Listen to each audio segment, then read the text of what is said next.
Where did you get your YouTube name GamerCam from? And where did you get your PSN name ES Raceland from? Thanks for the question, GPO. Great one.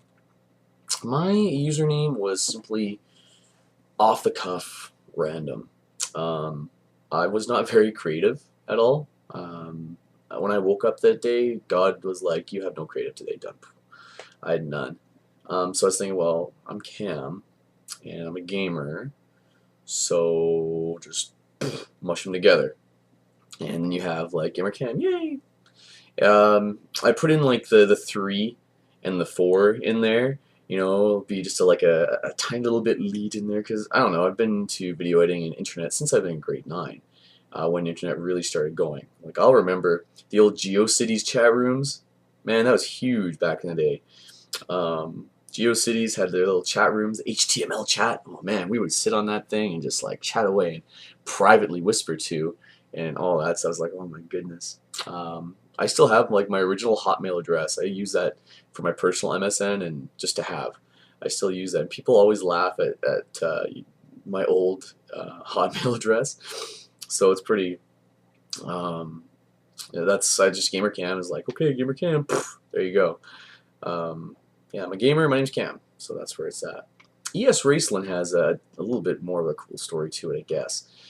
Raceland is my favorite character from a New York best-selling fantasy series called Dragonlance. So I'm a bit of a fantasy guy, and Dragonlance was a really great book series for me growing up. I always liked to read. I grew up reading. And I was sick in the hospital with some weird thing. The doctors didn't even know what it was. I had to miss a couple basketball games. I was so angry they wouldn't let me play. I was in the hospital. So my mom gave me this book. It was based on Dragonlance. And I read it, and it was a good book. It was a great story. I loved it. And I didn't really see anything about it till high school. I saw it there as well. And I rented out some of the books from the library. And from there, I just got hooked. And I first learned about Raceland in the book Dragons of Autumn Twilight. And I can't talk. Maybe I should have another drink. What do you think? His story is based very similar to mine, and that's why I guess hits close to home for me. In my youth, I was never really one of the crowd. I wasn't really one of the cool kids. I was accepted though because I was a good athlete, and that's how people knew me. And even if they didn't care for me or like me, they had to respect that I could beat them in the sports that I played, and that's how people knew me because I was good at what I did. Aside from that, I really wasn't like that much. I didn't have too many friends growing up. I had a very small group of friends, but they were good friends, core group of friends. And there's a lot of times where I was bullied, surprisingly. I was bullied and made fun of, and Raceland, the character, went through a lot of that as a kid. He was very sickly, but he was smart, very, very smart. I'm not smart. I'm not that smart, but very, very smart. And he learned to be a very powerful wizard. And it was that dedication. Like he went through so much pain. He persevered and got through it so that he would have this amazing power, like one of the, most powerful wizards who ever lived. And he had just that power about him that you couldn't fuck with this guy. And it was intelligent and slick. And he could just, in a second, just outthink anybody. It was just a great combination. And I was very cynical and not happy with my experiences growing through high school with that. So I bonded with that character very well. Just the whole idea of power behind it, because we all want to do that. Just to be able to crush the people that we hate the most with a flick of our wrist like that. We all want that. And this was a character that did it, and he attained that. So I was like, damn, that'd be awesome. Right? And so as it goes, yeah, Raceland got really, really powerful and actually turned really evil. But it was like a good evil. It's like where you want to cheer for the bad guy, And so he turned that and eventually realized at the last second what he was doing was just absolutely just going to tear the world apart. And he did the right thing in the end. So all this power, all this knowledge, and he still had the heart as well as the honor to do the right thing and sacrifice himself. So I really liked Raceland a lot. Now, of course, because I liked him, that was my online username. I'd go for online user is Raceland, but I'm not the only fan of Raceland. If you Google Raceland, you're going to find just a ridiculous amount of information and people using that name. So when I went for my PSN, it was gone, of course. So I put in ES. Now ES stands for Epical Studios, and one of the most favorite game series for me is Final Fantasy. Growing up, just great games. I started with Final Fantasy IV back in the day. Great games, and when I was in about grade 9, no, grade 11 or 12, actually, grade 11, I think it was year 1999 or so, I came across this website that made music videos to video game FMV scenes, so full motion video scenes, the cutscenes that you see. And you can go around and see those all over the internet, you can. But they're not good. Anyone can go into Windows Movie Maker and just throw in random clips like this works, this works, this works to a random Linkin Park song, and it's like a movie video, yay! But you're sitting there like, how does that have to do with that part of the song? It doesn't make sense. And so I came across a website called Encode that was based and dedicated to actually making good quality, so that you could watch full screen, and there's little pixelation, it looked really good, and there was actually editing done where they didn't just blow your eyeballs out with crazy effects and nothing else. And the scenes that they put fit with the music so well. And that just blew my mind. I was like, oh my god, fangasm! And that was, I had to switch my keyboard. So they did really well. And unfortunately, as I got through there, I became part of the community, worked up myself to actually a video reviewer for the releases, and became one of the main community members. And unfortunately, Encode shut down. And the remaining staff, we moved forward, and eventually Epical Studios was built, and you can check them out at www.epicalstudios.net. There's just been a lot of great releases there, and there's a couple more coming down the pike. So if you like certain games, go over there and you can check that place out, provide suggestions, post in the forum, say, can you do this? And there's no guarantee, but they'll try. Epicalstudios.net, great website, great fan site, and the music videos are actually good. They're not that Windows Movie Maker stuff in great quality. In fact, I think Maggie just released, well, a while ago she released not Resident Evil, I can't remember. Oh gosh. Devil May Cry. Devil May Cry 4. She had released high definition version for download and streaming, I believe. So that's there. And then Shauna.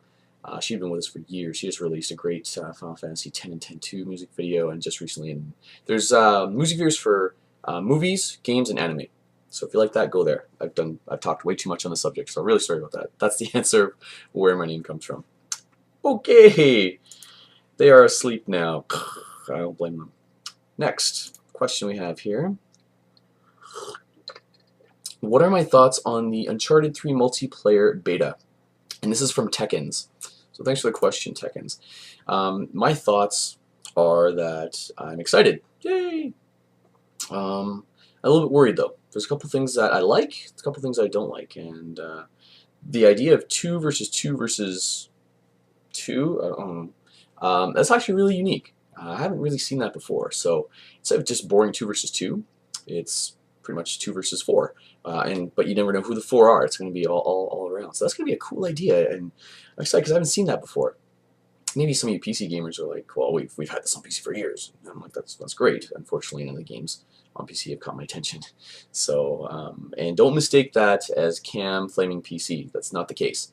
I will be the first one to agree that if you have a high-end PC, those graphics are going to eye-gasm you all over the place. It's just going to be, sex for your eyes. Yeah, there's no doubt about it, period. All I'm saying is that there's been no games that have interested me. Last PC game I bought was SimCity 4, Deluxe Edition, so that shows. So I'm not saying the games are bad. They're absolutely amazing. They just don't interest me. So please don't take that one the wrong way. Also, free-for-all deathmatch. Yes. Since I got into online, I've loved free-for-all. I'm a free-for-all type guy. I did it with Resistance 1 and 2. Love it. I like to rely on me. If I'm going to lose, it's going to be me who fucks up. Not this guy, that guy, that guy. The only person to blame is me. And I like that.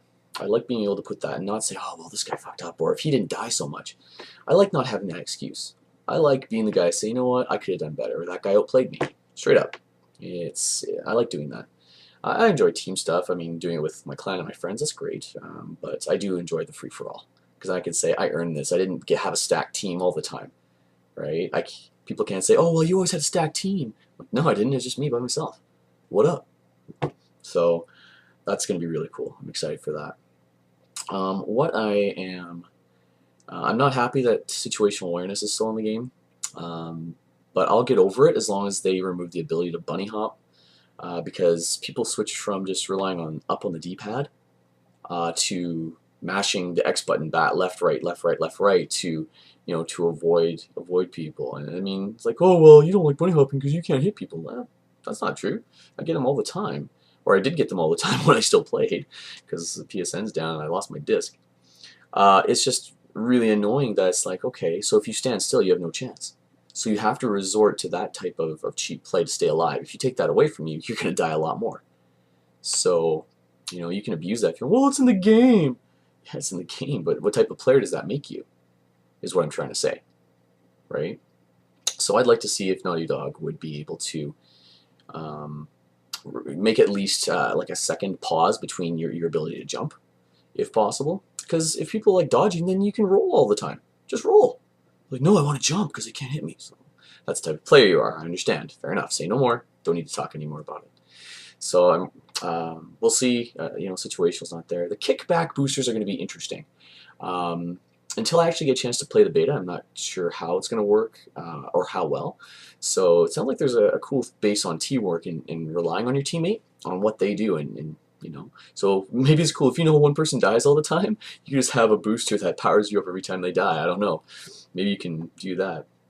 But I wouldn't want to be that player. Like, okay, Mark, you're the guy that has to die all the time this game. Guy Mark's like, oh fuck, hate you guys, man. You guys suck. This isn't fun. What else is in I'm just trying to think. What else is there? It's off the top of my. Just lost some of the other details there. The co-op looks pretty sick. So there's some other stuff I'm missing, I know, but so far those are some of my main thoughts about the beta. So hopefully more information will keep coming through, and hopefully more developers will do the recording for the multiplayer. Because I noticed with Killzone, it's like, I don't have a capture card. I'm not going to record every single game. I'm not. I just hopefully find that one or two that I go 34-2 or something like that. So that's my thoughts. So thanks very much for the question, Tekins. I appreciate it. What else we got here? Next we have Eugene. All right, so pardon me, Scuba Diver is the name going here. I apologize, it's coming through my email. So, what's your prediction for Canucks versus Predators? And do I have any other hobbies besides gaming? Very good question. Canucks versus Preds, man. We're up 2-1 right now, and it's intense. It is a boring game type. I think Game 3 was the most entertaining because there's actually a little bit more action than normal. Playing against the Predators right now reminds me of playing against the Wild between the 2002-2004 period. And it's just very defensive, boring hockey. And in my opinion, the Predators are very good defensively. They are amazing defensively. Shea Weber has the most beast beard I've ever seen, man. That thing's crazy. I mean, it's not Chuck Norris level, but I mean, it's like rowdy. It's out there. So they have a strong defensive core, and that's why they're very good at it. They're very good at shutting down. And of course, if we only have one line right now, Raymond, Higgins, and Kessler is the main line going. The Sedins right now are no-shows for the most part. So some people are saying Hank is injured right now, so we don't know if that's the case or not. Of course, they're not going to say it's the playoffs, but we'll see what happens. The other lines have to step it up, or Nashville will continue to squeak into overtime and look for those fluky goals. And I get annoyed with that gameplay type, not because Nashville's a bad team. Like, they're very well coached. They deserve to be where they are. They have a great goalie. He's huge. Just like Luongo. They're both tall guys. They take up most of the net. But they rely so defensively that they are hoping to God that there's like one tiny little mistake or one little time where they can get one in there just to get a squeak by. And in my opinion, it's not gutless hockey. It's just boring hockey. And it's not skill because all you have is defense. Right? You're relying on defense because you don't have that much offensive skill. right? In my opinion. So and that's the same with the Wild back in the day. So I'm hoping that the Canucks can take it out in 5. So they need to win 2 more. But I mean, if we still rely on one line, Nashville will deserve to claw their way back in, at least take it to Game 6 or 7. And I hope that doesn't happen. But I am on a from a hockey fan standpoint, I am happy that the Predators are doing well as a franchise. You notice Phoenix is going down, Atlanta is in trouble. So for that franchise, I'm glad the hockey market has really stepped up and they're having a great time there. Aside from that, I hope we beat their ass. What are my other hobbies?